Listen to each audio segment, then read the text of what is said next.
Magandang araw sa inyong lahat. Ako ay nagpapasalamat sa lahat ng nakinig sa aking speech kaninang umaga sa moving up ceremony ng Borac National High School.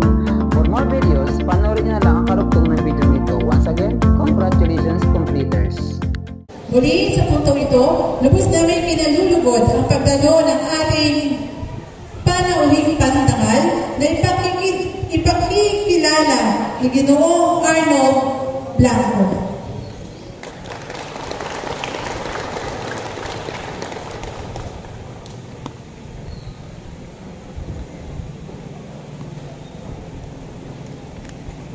Ang ganda ng ano niya mga gabi. Hindi siya magulo.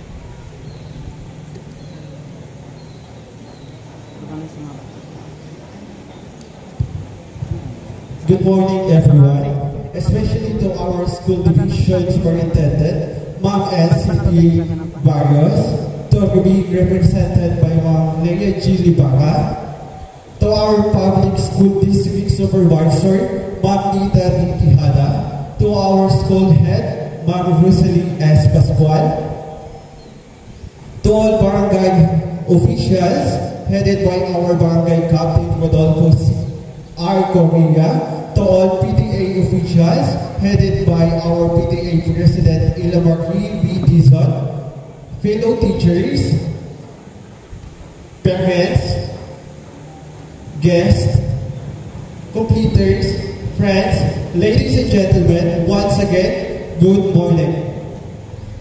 Our guest speaker for this morning was born on December 25, 1984. 40 years of age and son of Mr. Edgardo Tabali Dadaya and Mrs. Lourdes Lozano Echave. He is single, residing at Borac, but currently living at Barangay Tara, Coron, Palawan.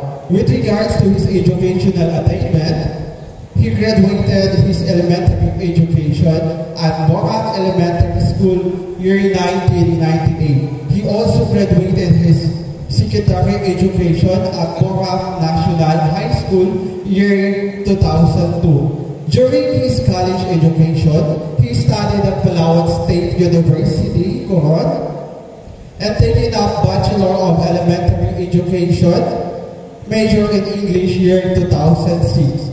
He is currently taking his master's degree, Masters of Arts, major in Educational Management at Pacific Intercontinental College at Manila. And at present, he is employed and currently teaching in Tara Elementary School with the position of Teacher 1 and also Teacher in Charge at Tara Elementary School, Tara, Coron, Palawan.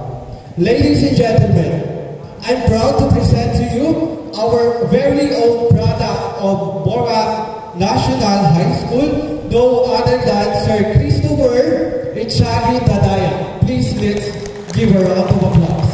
Thank you.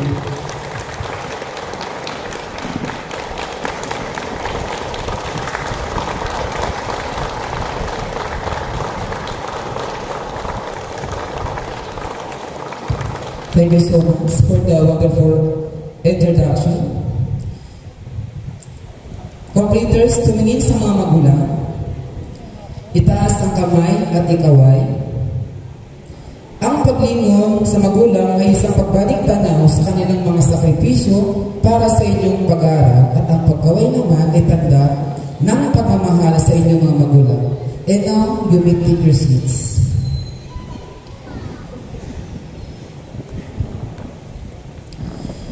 Sa ating Corongigan District Supervisor, Ma'am Nida Tihada, na kinatawan ni Ma'am Pia Libara, sa ating inamahan na punong guro ng Borac National High School, Ma'am Rosalie S. Pascual, sa kanyang mga kasamang guro, mga barangay officials sa panguna ni Kapitan Rodolfo R. Correa, at sa kanyang mga kagawad na narito ngayong umaga, mga magulang, mga mag-aaral, at mga panauhin, isang magandang umaga ang ating pagbati sa inyong lahat. Bago akong magpatuloy ay nais ko munang ipakilala sa inyo ang aking mga magulang. Ang aking ama ay si Ginoong Edgardo Tabali Dadaya, Sr. At ang aking ina naman ay si Ginang Lourdes Echave Dadaya. Pareho na silang senior citizen.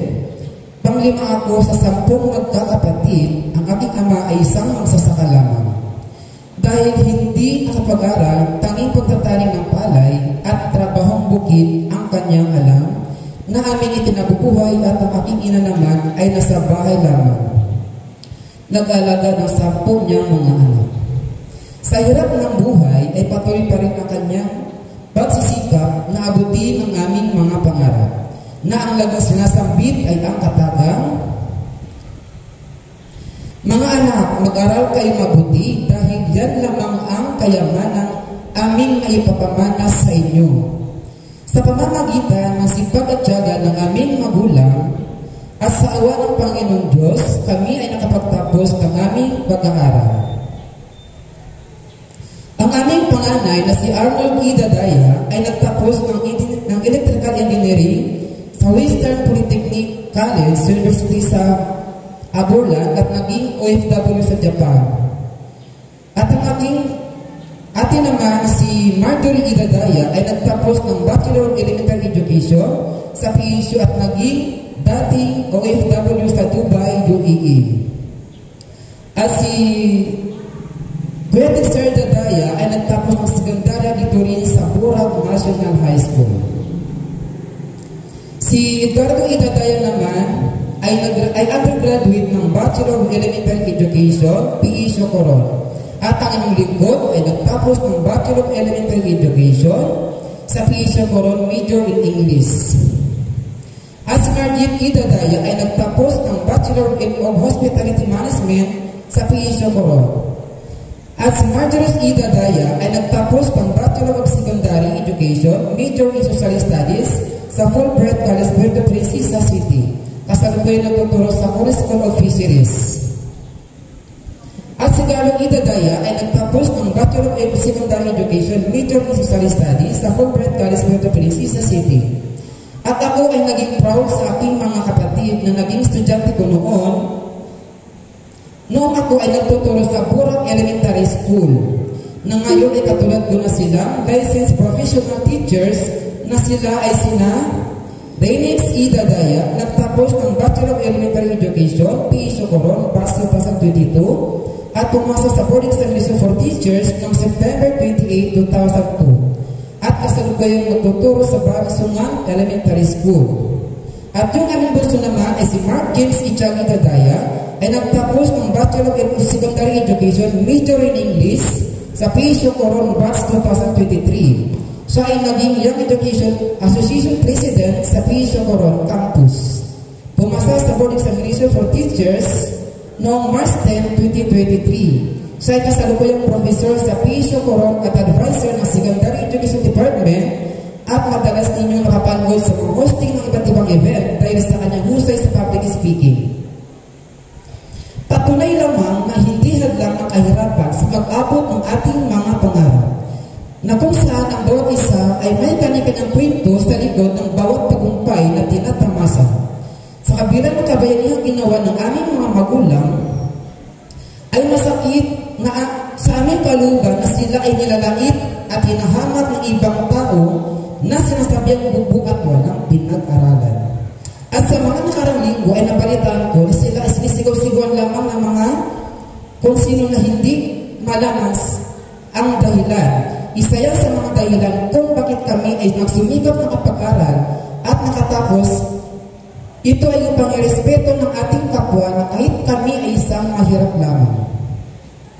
Ganun din ay binabati ko ng isang magandang umaga at maligayang pakikinig sa aking mga naging guro sa elementarya noong unang panahon.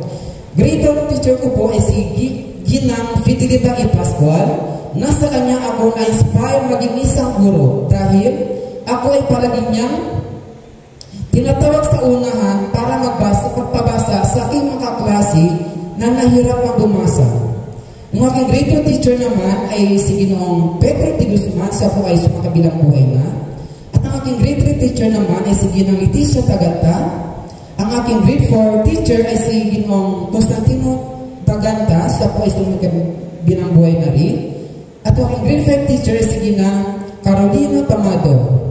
At ang aking grade 6 teacher ay si Ginoong Dominador de Guzman na siya po ay sumakabilang buhay na rin. Sa aking mga namayapang guro, kung saan po kayo ngayon, maraming salamat sa inyong ginawang kabutihan sa akin at ito po ay hindi ko makakalimutan. Noong nakarang buwan, bago kami sumakay ng barko papunta ng Nara, Palawan, para sa gaganaping Palarong Panlalawigan 2024, ay personal ako kinausap ng school head ng Borac National High School na si Ma'am Rosalie Pascual, ang aking dating guro, na gusto nila ako maging panauing tagapagsalita sa moving up ceremony na ito na may timang kabataang Pilipino para sa matatag na kinabukasan ng bagong Pilipinas. Hindi ko alam kung paano ko tatanggapin ang panyayang iyon. Nabanggit ko sa aking mga kasamang guro sa paaralan, sabi nila, tanggapin mo na sir dahil yan ay isa lang sa pribilehiyong ay maibabahagi mo ang iyong tunay na karanasan at tagumpay ng iyong career para sa mga kabataan ngayon. Sabi ko sa sarili ko, bakit ako hindi pa naman ako gaano successful sa buhay na katulad ng iba? Noong nakaraang May 13, 2024 ay formal ko na natanggap ang isang panyaya through messenger mula sa ating school head na si Ma'am Sally Pascual. Sabi ko sa sarili ko ay seryoso na ito. Natuwa naman ako dahil dalawa na lang ang guro ko noon na natitira sa paralang ito. Ito po ay sina Ma'am Annabel Cabali at si Ma'am Rosalie Pascual. Kung saan ako ay nagtapos ng sekundarya. Nasa kasabi ko yan ay ang ating school head na personal nag-anaya sa akin ay hindi ko matanggihan. Kung kaya, ngayong umaga ay kinalagot ko na ako ay nabigyan ng ganitong pagkakataon to speak in front of you.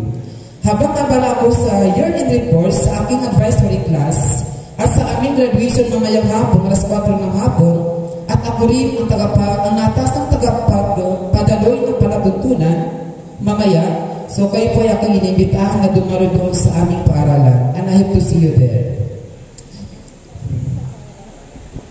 So balik tayo. So tayo ay doon ako nagsimula na gumawa na ng mga maaari kong ibahagi sa mga mag-aaral na ito. At hindi lamang sila pangkaraniwang mag-aaral kung hindi sila ay mga mag-aaral na lumaban at nagtagumpay sa hamon sa taong ito. Halos ay nasa 12 taon na ako hindi nangamalagi dito sa Barangay Bora dahil sa isang order ko na sa isla ng Tara upang doon magtrabaho. Hindi ko na masyadong kabisado ang iba kong mga kabarangay dito dahil nung pag-alis ko, maliit pa sila pero ngayon ay mabinata at talaga na. Sa mga hindi pa nakakakilala sa akin o hindi pa ako naging teacher, kilala ako masungit, matapang, suplado, istrikto at hindi panangiti. Pero sa loob ng klase, yung masungit, matapang, istrikto, suplado at hindi panangiti ay mayroong dagdag, masayahin, palabiro at may sense of humor din para si Sir sa tuwing siya ay nagtuturo. Ngayong araw na ito ay gusto kong makilala ninyo ng lubos si Christopher Ichagi Dadaya bago pa naman naging si Sir Christopher Dadaya. Taong 1998 nang ako ay mag-first year high school dito sa paralang ito. Mayroon lamang itong 5 classroom building, tig-isang classroom lamang mula first year, second year, third year, and fourth year at isa para sa faculty room. Kami sa first year noon, kung hindi ako nagkakamali, ay nasa 68 kami na mga mag-aaral. 65 kami sa klase. In other words, sardinas kung tawagin. Kung hindi ako nagkakamali, ay nasa 22 years na rin nang iiwan ng batang ako ang Coronel School of Fisheries at Alex at Borac na ngayon ay may bago na itong pangalan na tinatawag na Borac National High School. 22 years na maaari ko na masasabi ko na sobrang laki na ng pinagbago ng ating paralan noon. Mula sa 5 classroom ngayon ay meron na ito 8 building at mayroon kagawang bilang na classroom na higit ko lang 20 siya. At marami na rin itong produktong licensed professional na katulad ko. Sa main building, sa naging tinutukoy kanina na nakaharap sa flagpole, pangalawang room na minsan kung naranasan na naging outstanding sa klase. Iyon ay ang araw na pinatayo ako ng aking advisor dahil wala akong naipasang assignment sa araw na iyon. Kagaya ninyo, ang buhay sa dati ko ay punong-puno din ng saya. Naranasan kong gumawa ng takdang aralin araw-araw, book report sa English, kay Ma'am Josephine Arquero, at sa Filipino naman, kay Ma'am Pearlie Macasio. Sa web intermediate pad, back to back. Gumawa ng mga festnet, mag-drawing ng physical layout na naka-scale, at pag-aralan ang mga iba't ibang uri ng isda at pagtanim ng tambalang o seaweeds sa Sitio Lungaon, Barangay Turda, na nilalakad lang namin noon. Umalis kami dito ng umaga at sa hapon kami ay babalik. Bilang praktikum namin yun sa aming leadership sa fish culture. Kasama namin dito ang aming mga kaklase at ang aming guro noon na si Sir Ardel Abria. Namanasan ko rin ang magsali sa street dancing at atiya-tiya sa bayan ng Coron sa araw ng kapistahan ni St. Agustin na sa panguna ng aming dating teacher na si Renato R. Coria. Sa galing ng aming performances, kami ay nag-champion sa lahat ng kompetisyon o labanan.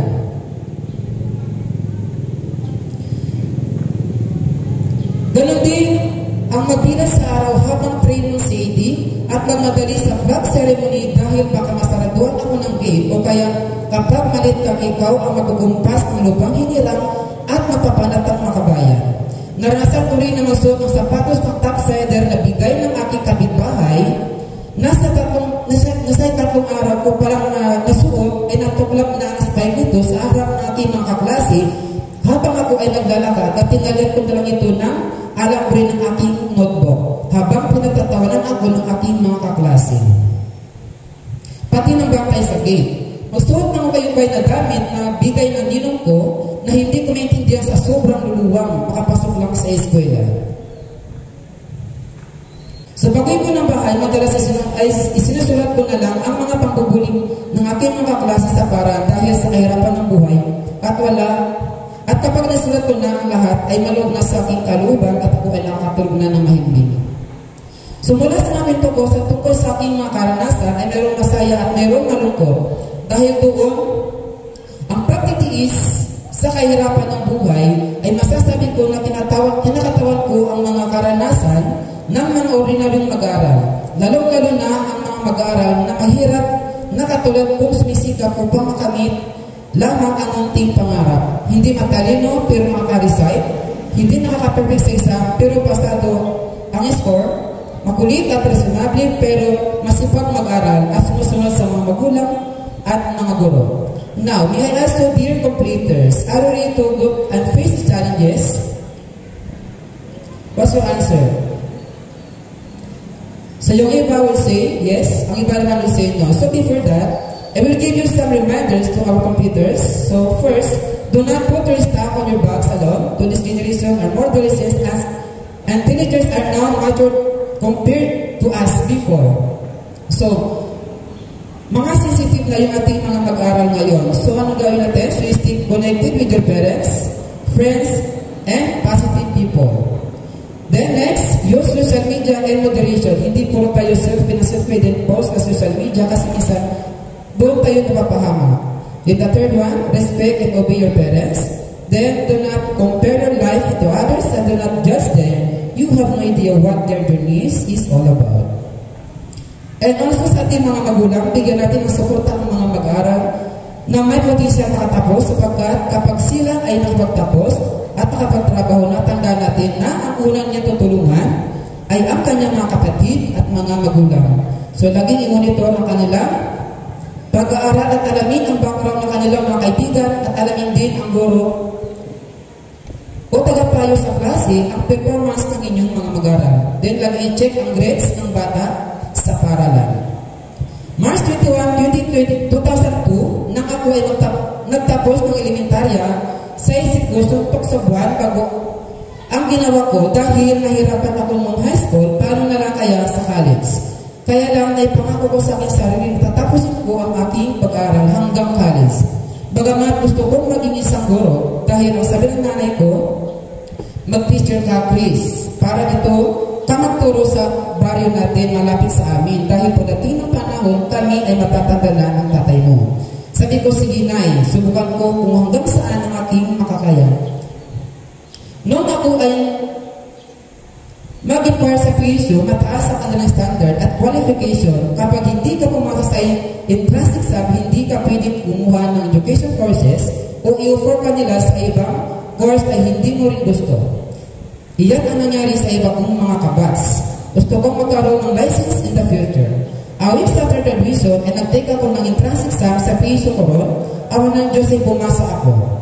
Sumunod na linggo ay may nag-offer na scholarship program na kapag pumasa ka sa exam, ikaw ay magiging full scholar.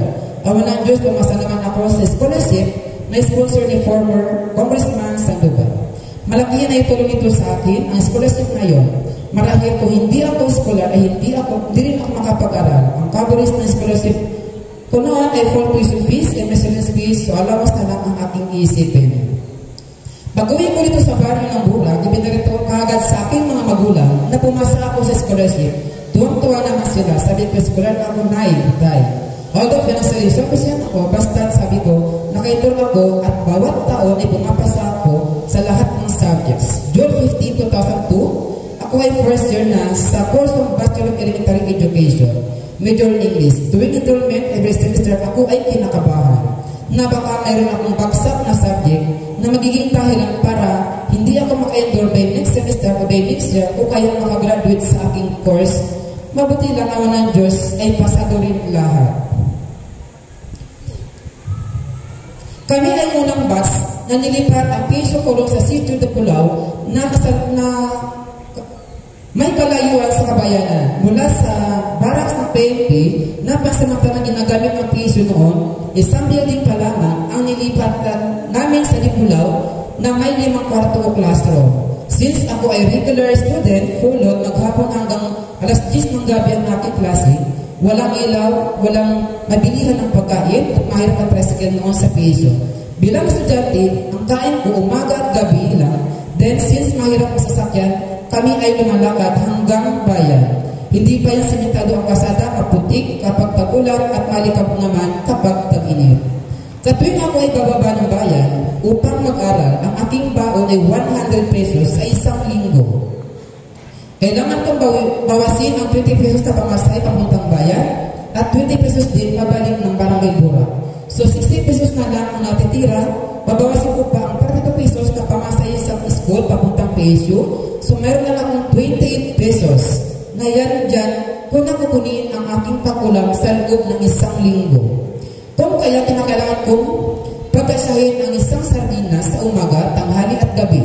Kung wala naman talaga asin, pwede na. Kung minsan para iba naman, magi umaga, tanghali hanggang gabi, hanggang sa isang beses ay hindi ko naman kaya natin ako katutulong ay nasusukat na. Isang araw ay naisipan kong pumunta ng palengke para bumili ng pwede kong maulam.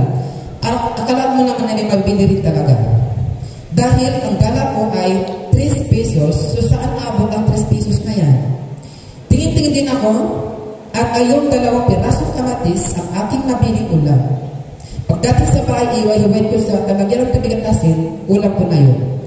Pag-uwi ko ito sa Burak, tuwing linggo, sabi ko kay nanay, kulang ang budget ko, baka pwedeng madagdagan. Sabi ko kay nanay ko. Sabi ng nanay ko naman sa akin, si tatay mo sana may pera, nag-aral kay Lulong Oberto, sa malubog-lubog.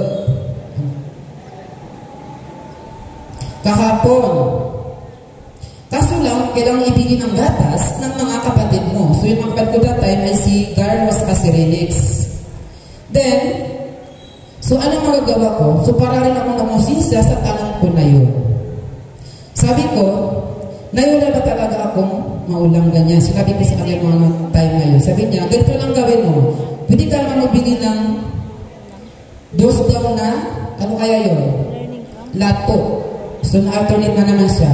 Then tapos sabi mo, palagdagan ko daw. So ay ginawa ko naman, ang sinabi ng akong nanay at ang babae din natin mga kapatid na pagbanwa dahil dinadagdagan talaga nila ang binibili ko. So, ang ginawa ko, in-alternate ko na lang ang aking ulam kapag nasukan ako.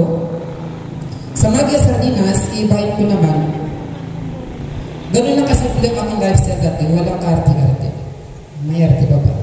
So, kaya hanggang sa ngayon, ay nakakasanayan kong magtipid sa lahat ng bagay. At nakapasalamat din ako sa aking kapatid na si Edgardo, kaya that time siya ay nagpa-part-time doon sa barber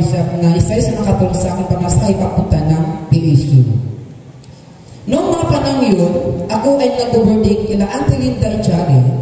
So maraming salamat po sa kanilang mga kabaitan na ginawa sa akin. Hindi pa dati-advance ang teknolohiya noong araw. Wala pa mga cellphone, wala pa messenger. So kapag may kailangan ka sa inyong lugar, sa Burak, ay kailangan pumunta ng terminal ng jeep. Gumawa ka ng sulat, ipadala mo sa konduktor. So one time, ang ginawa ko ay nasulat ako sa aking mga magulang. Sabi ko, "Dear Nay and Tay, kumusta na po kayo?" Sumulat ako dahil kailangan ko magbayad ng contribution ko sa school, sa PSU.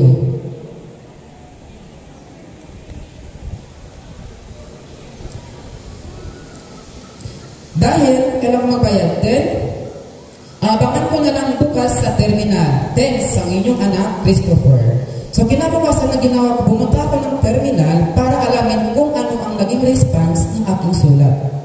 Habang ako ay papuntang terminal, ay nakasalubong ko si Ninang Minda Darieta, yung aming kapitbahay.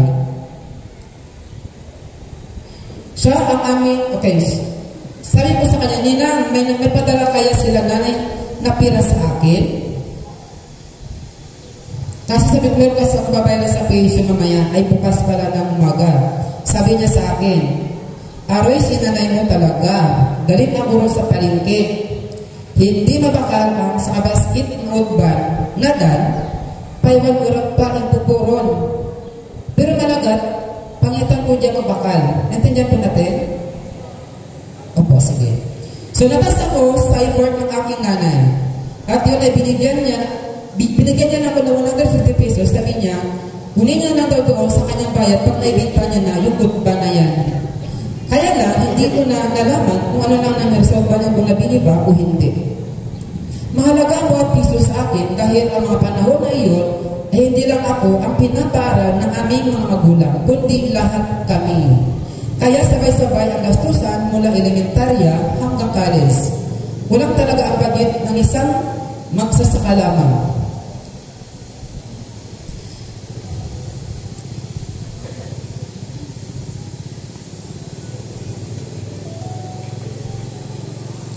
Nang ako ay nasa second year college na, ay nalipat na ako ng aking tirahan sa aming isang kamag-anak. Libre sana. Sa una, maayos na pakitungo. Akala ko naman ay maging maayos na ang lahat. Ayun pala ay hindi.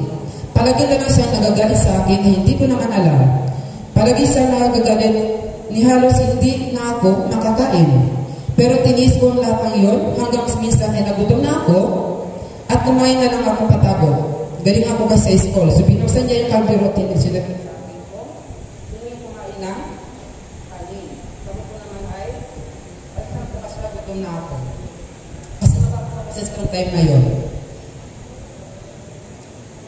So naisip ko, para hindi ako masyadong makarinig ng mga di magandang pananalita, ay pumunta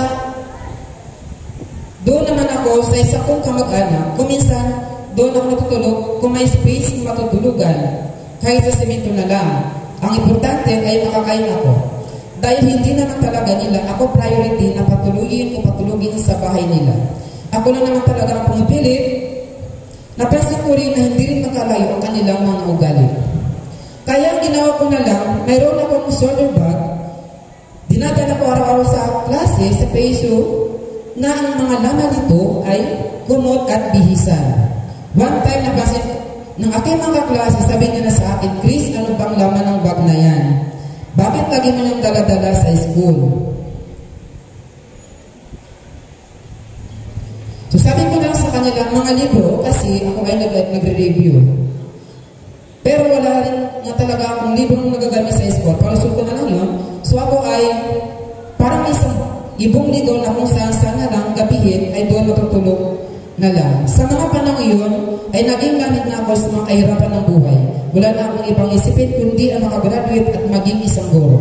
Nang ako ay nasa third year college na, ay unti-unti nang nabago ang aking kalagayan.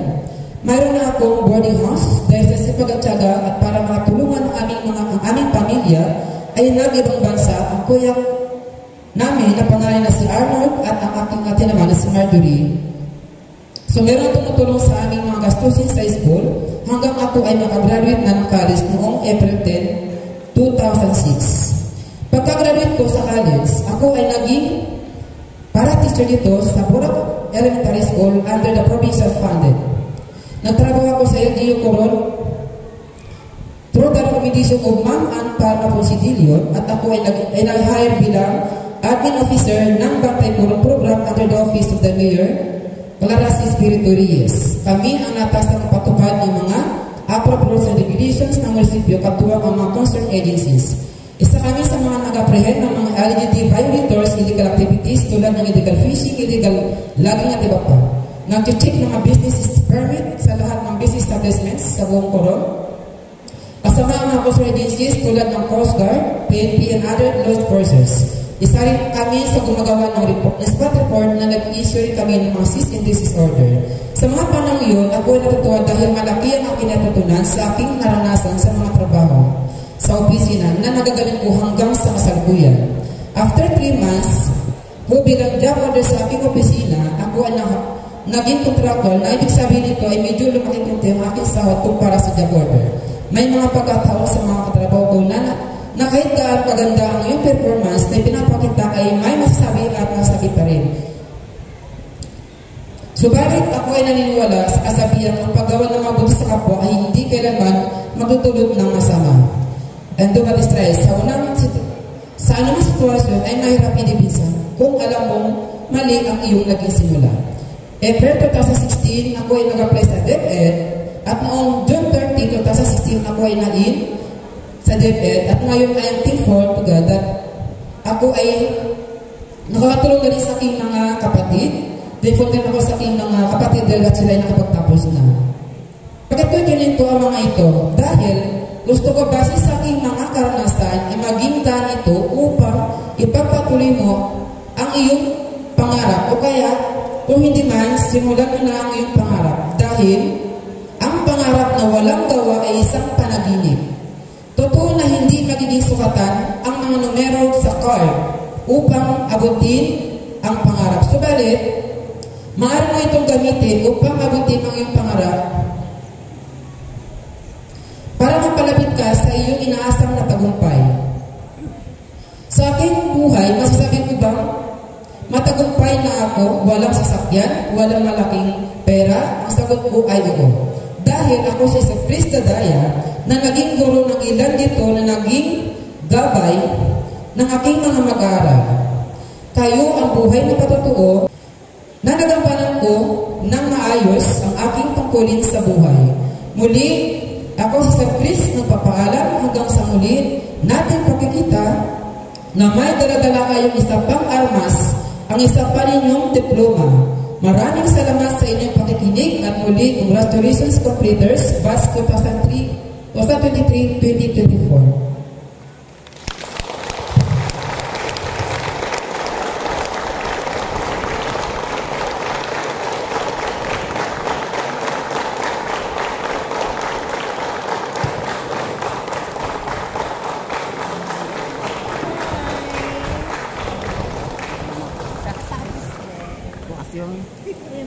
Maraming salamat, sir. Aking po babasahin na nilalaman ng sa Republic of the Philippines Department of Education, Schools Division of Palawan, Borac National High School, Borac, Coron, Palawan. Certificate of Recognition is hereby awarded to Christopher E. Daya in grateful acknowledgement of his distinguished and valuable service rendered as guest of honor and speaker during the conduct of 9th Moving Up ceremony at Borac National High School with the theme Kabataang Pilipino para sa matatag ng bagong Pilipinas, thereby contributing immeasurable to the prestige and success of this occasion. Given the aesthetic day of May in the year of the Lord 2024 at Borac National High School, Barangay Borac,